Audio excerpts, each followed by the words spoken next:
வணக்கம். வாங்க தம்பி. என்ன இந்த பக்கம்? நீங்க தமிழ்நாட்டில் சந்தோஷமா நிம்மதியா இருக்கீங்கன்னா இந்த வீடியோவை நீங்க பார்க்க வேண்டிய அவசியம் இல்லை. நாட்டு நடப்பும் அரசியலும் நல்லபடியாக நடந்துகிட்டு இருக்கு அப்படின்னு நீங்க நம்பினீங்கன்னா இந்த வீடியோ உங்களுக்காக எடுக்கப்பட்டதல்ல. புறப்படுங்க. ரொம்ப பயங்கரமான ஆளா இருப்பாரோ? வாவ், இன்னும் இருக்கீங்களா? அப்போ நீங்க நம்ம கட்சி. அங்க என்ன பண்ணிட்டு இருக்கீங்க? களத்துக்கு வாங்க. கிரிஞ்சுங்க, கிரிஞ்ச் ஆஃப் தி இயர் உங்களுக்கு அவார்டே தரலாங்க. எப்பறாங்கண்ணே சூப்பர் கிரிஞ்சு. இந்த மாதிரி கிரிஞ்சு நான் பார்த்து வரலங்க. ஆனா டைம் இல்லை, நான் கிளம்புறேன். அந்த கலைஞரின் மகனாக இருக்கக்கூடிய நான் சொல்லுகிறேன்,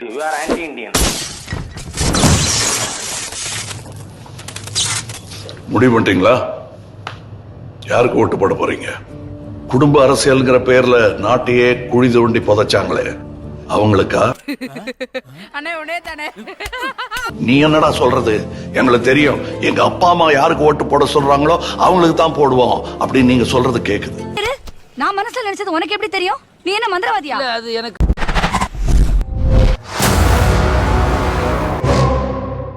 கமலஹாசன் சொல்வது என்னன்னாக்கா, கடந்த 50 ஆண்டு காலம் எதுவுமே செய்யல அப்படின்னு குறிப்பிடுறாரு. எல்லா முதலீடு சொல்றாரு. திமுகவும் ஆட்சியை சொல்றாரு, அதிமுக ஆட்சி சொல்றாரு. இது எப்படி பாக்குறீங்க நீங்க?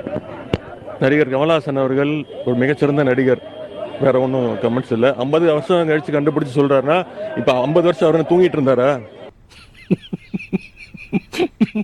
பேசிய கமல்ஹாசன் சட்டப்பேரவையில் தாம் சட்டையை கிழித்துக் கொண்டு நின்றதில்லை எனவும் திமுக தலைவர் ஸ்டாலினை மறைமுகமாக சாடினார். சட்டையெல்லாம் கிழிச்சுக்கிட்டு தெருவில் நிற்க முடியாது. நான் அசம்பிளியில கூட சட்டையெல்லாம் கிழிச்சுக்கிட்டு நிற்க மாட்டேன். பைத்தியமாயவே ரொம்ப நேரம் நல்லா பேசிக்கிட்டாரையா.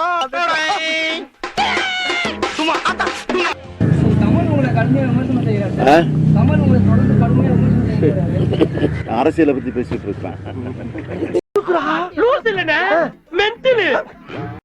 நேர்மை என்று நாங்கள் திரும்ப திரும்ப சொல்லுவது அவங்களுக்கு குமட்டலா இருக்கிறது.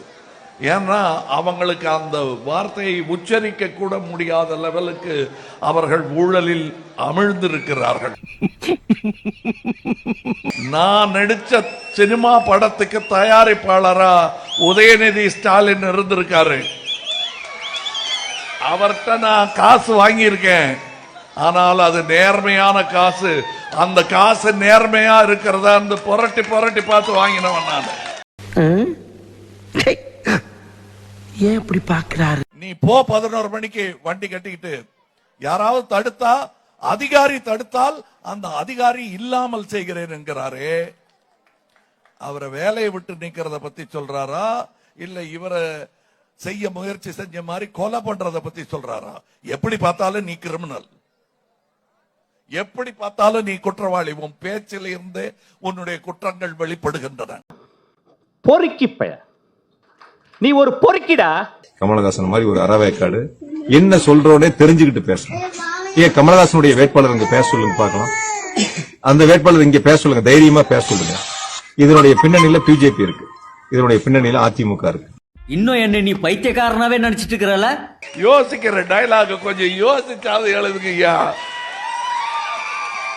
உங்களுக்கு தெரியலன்னா எங்கிட்ட கேளுங்க, நான் எப்படி எழுதுனேன்னு எழுதி தரேன்.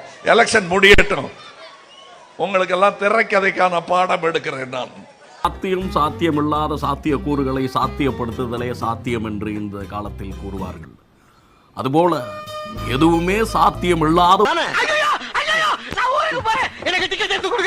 நாம் கூட்டணி வைக்க மாட்டோம் என்று நீங்கள் பகிரங்கமாக அறிவிப்பீர்களா? அறிவிச்சுட்டா போச்சு. ஆக கயவர்களுடன் கூட்டணி வைக்க மாட்டோம் என்று கண்டிப்பாக சத்தியம் செய்து கொடுக்கலாம். திருடர்களுடன் கூட்டணி வைக்க மாட்டேன் என்று தைரியமாக சத்தியம் பண்ணி கொடுக்கலாம்.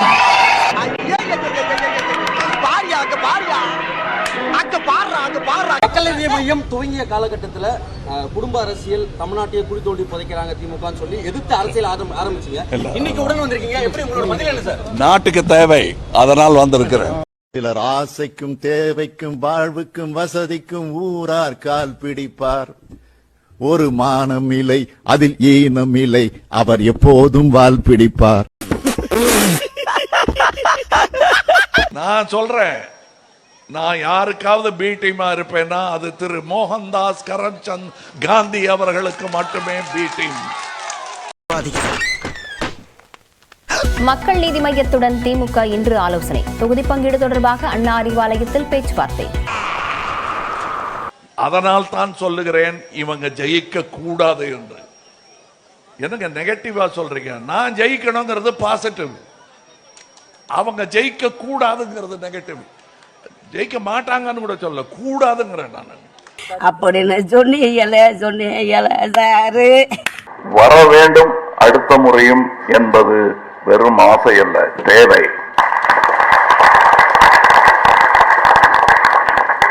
அதை அப்படித்தான் நாம் பார்க்க வேண்டுமே தவிர இதற்காக பிரார்த்தனை செய்து கொண்டிருப்பதில் அர்த்தமில்லை. வேலை செய்ய வேண்டும்.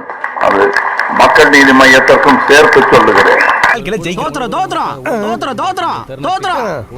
இவ்வளவு சமூக நீதி பேசுறீங்கல்ல, என் தம்பி திருமாவளவனுக்கு முந்தி 21, அப்புறம் 10 இடம், இப்ப 6. அப்புறம் எங்க கொண்டு வைப்பீங்க என் தம்பிய? என் தம்பி இங்குதான் வர வேண்டி இருக்கும். A few moments later. மாநிலங்களவை எம்பி தேர்தலில் திமுக கூட்டணியில் மக்கள் நீதி மய்யம் சார்பில் கமல்ஹாசன் போட்டியிடுகிறார். திமுக வேட்பாளராக கமல்ஹாசன் போட்டியிடுகிறார் என்பதை பார்க்கிறோம். சந்திரன் ஒரு மானஸ் இருந்தா அவன் எங்கேன்னு தேடுற. எதுக்கா நீங்க டிஎம்கேவோட போய் செஞ்சீங்க? நீங்க தான் ரிமோட் கண்ட்ரோல் எல்லாம் தூக்கி போட்டீங்களே டெலிவிஷன் மேல. ஏன் நீங்க மறுபடியும் அங்க போனீங்கன்னா ரிமோட்டை தூக்கி போட்டேன். அதான் சொன்னேன், விமர்சிக்கும் உரிமை ஜனநாயகத்துக்கு உண்டு. அது தூக்கி போட்டேன். ஆனா ரிமோட்டை வேற ஆள் தூக்கிட்டு ஓடிட்டான். கேட்பவன் கேணையாக இருந்தால் கேரளாவிலே எரும மாடு ஏரோப்ளேன் ஓட்டியது என்று சொல்வார்களே, அது போல இருக்கிறது. கலைஞர் அவமானப்படுத்தணும்னா ஸ்டாலின், முக ஸ்டாலின் பேர் சொன்னாலே போதுமானது அப்படின்னு சொன்னீங்க. இது ரெண்டுமே இருவேறு நிலைப்பாடா இருக்கு. ஒன்று அரசியல் விமர்சனம், இன்னொன்று பிறந்த நாள் வாழ்த்து. பிறந்த நாள் அன்னைக்கு யாரும் நாசமா போன்னு சொல்ல மாட்டாங்க. விமர்சனத்துல என்ன வேணா சொல்லலாம். பேசிட்டு இருக்கும்போது இடையில ஐயாவா வாடா வாடான்னு எதுவும் சொன்னியா? ஃப்ளோல ஏதாவது வந்திருக்கும். புலவுல கெட்ட வார்த்தை கூட வரும் சில நேரத்துல.